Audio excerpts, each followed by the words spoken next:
সবাইকে স্বাগত আরেকটা নতুন ভিডিওতে।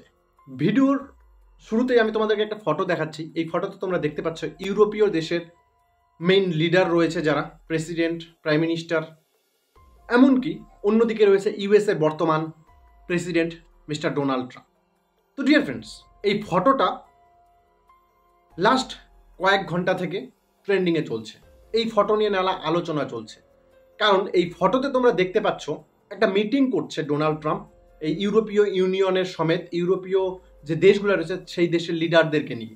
এখানে তোমরা ফ্রান্সের প্রেসিডেন্ট মাক্রো, ইউক্রেনের জেলেনস্কি, ইউরোপীয় ইউনিয়নের মেইন লিডার, জার্মানির চ্যান্সেলর, সবাইকে তোমরা এই ফটোতে দেখতে পাচ্ছ।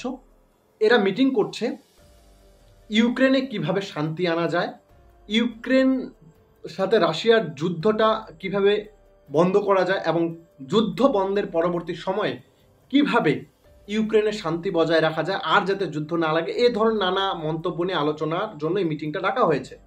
এরকম মিটিং ইউক্রেনের সাথে যখন থেকে যুদ্ধ লেগেছে তারপরে কিন্তু কয়েকবার হয়েছে, তাতে কোনো ফলপ্রসূ আসার কিছু আলো দেখা যায়নি। কিন্তু এই ফটো নিয়ে কেন এত ট্রেন্ডিং চলছে, তার কারণ ফটোতে তোমরা দেখতে পাচ্ছ ডোনাল্ড ট্রাম্প তিনি টেবিলের এক পাশে বসে রয়েছে, আর অন্যদিকে বাকি যে দেশের প্রেসিডেন্ট, প্রাইম মিনিস্টার, চ্যান্সেলর, ইউরোপীয় ইউনিয়নের মেইন লিডার যারা রয়েছে তারা টেবিলের উল্টো দিকে নর্মালি বসে রয়েছে। ফটোটা দেখে মনে হচ্ছে ডোনাল্ড ট্রাম্প কোনো কোম্পানির মালিক এবং এরা তার কর্মচারী, যার জন্য তাদেরকে এইভাবে বসিয়ে রেখেছে। আর ডোনাল্ড ট্রাম্প নিজের লিডার, কোম্পানির মালিক, তাই তিনি একদম রাহিসি টাইপের একটা চেয়ারে বসে রয়েছে আর সবাইকে একটা খাট্টা মার্কা চেয়ারের মধ্যে বসিয়ে রেখেছে।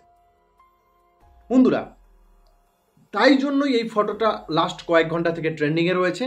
জিও পলিটিক্সের নানা মন্তব্য উঠে এসছে যে ডোনাল্ড ট্রাম্প ইউরোপের দেশগুলোকে বা তার পার্শ্ববর্তী দেশ যাদের সাথে তার সম্পর্ক রয়েছে তাদেরকে তিনি কোন চোখে দেখে, এই ফটোই তার একটা প্রমাণ। এমন নয় যে তাদেরকে রেসপেক্ট করে, তাদেরকে রেসপেক্ট করেছে, কিন্তু এখানে এরকম করা যেত একটা গোল ধরনের টেবিল, সবাই দেশের প্রধান, লিডার, প্রেসিডেন্ট, তাহলে সবাই তো সমান। এখানে ডোনাল্ড ট্রাম্প মহামূল্যবান কেউ কিছু নয় যে তিনি মহারাজা এই বিশ্বের, এই ব্রহ্মাণ্ডের, যে বাকিরা প্রজা, সবাই কিন্তু তার নিজের দেশের লিডার। মানে সবাইকে হিসাব করলে এটাই বোঝা যায়। তাই এই ধরনের বসাতেই, মানে এই ধরনের চেয়ার টেবিল কমিউনিকেশনের জন্যই নানা ধরনের মন্তব্য উঠে আসছে এই ফটো জুড়ে। আর এটাও ঠিক, ডোনাল্ড ট্রাম্প কিন্তু ইউরোপের দেশগুলোকে তিনি নিম্ন চোখে দেখে। তিনি বিশ্বের কোনো দেশকে মানে মনেই করে না যে কোনো দেশ মানে সার্ভাইভ করতে গেলে আলাদা দেশ রয়েছে। তিনি সর্বশক্তিমান, তিনি সব থেকে মহামূল্যবান সম্পদ এই পৃথিবী, তার দেশই সব থেকে বড়। ডোনাল্ড ট্রাম্প এটাই মনে করছে বর্তমানে। ডিয়ার ফ্রেন্ডস, যাই হোক, জেলেনস্কিকে নিয়ে আসছে, ইউক্রেন রাশিয়ার যুদ্ধ নিয়ে আলোচনা চলছে, কিন্তু সেরকম যুদ্ধ নিয়ে সেরকম কোনো ফলপ্রসূ কিছু পাওয়া যায়নি।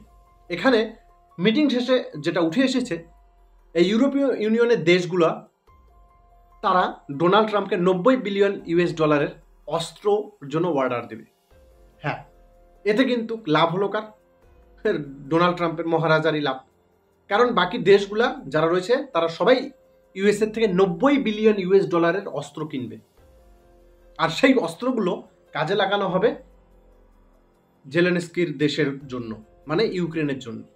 তাহলে বুঝতে পারছো কেন ডোনাল্ড ট্রাম্প রাহেসি চেয়ারের মধ্যে মেইন চেয়ারে বসে রয়েছে? কারণ তিনি মহারাজা, তার কাছে অর্ডার চলে আসলো, বসে বসে তিনি অর্ডার নিয়ে নিলে এখন তার কোম্পানি প্রোডাকশন করবে, তাদের দেশের, তাদের ইকোনমি বাড়বে, কিন্তু বাকি দেশগুলোর কি হবে? চুনিপুটি। যদি ভবিষ্যতে তারা রাশিয়ার সাথে যুদ্ধ করার জন্য এই ধরনের সিদ্ধান্ত নিচ্ছে, অস্ত্র এখন আমেরিকার কাছ থেকে কিনে তারা ইউক্রেনে পাঠাবে, কারণ তাদের সংগঠন রয়েছে, ইউরোপীয় ইউনিয়নের মধ্যে পড়ে, তাই ইউরোপীয় দেশগুলো তারা সবাই মিলে ইউক্রেনকে হেল্প করবে, কারণ তাদের সংগঠন। কিন্তু যদি ভবিষ্যতে বড় ধরনের আবার যুদ্ধ লেগে যায়, সেই ক্ষেত্রে কিন্তু আমেরিকা আবার পিছিয়ে আসবে। মাঝখান থেকে আমেরিকা শুধুমাত্র অস্ত্র বিক্রি, অস্ত্র লাভ।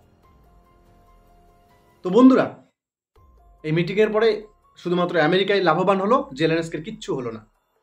আর আমেরিকা কোন চোখে তার ইউরোপের দেশগুলোকে যে দেখে সেটা তার এই ফটোর প্রমাণ, যেটা মনে করছে জিও পলিটিক্সের বড় বড় দিগ্গজ ব্যক্তিরা। তো তোমরা জানাও তোমাদের মন্তব্য এই ফটো সম্পর্কে।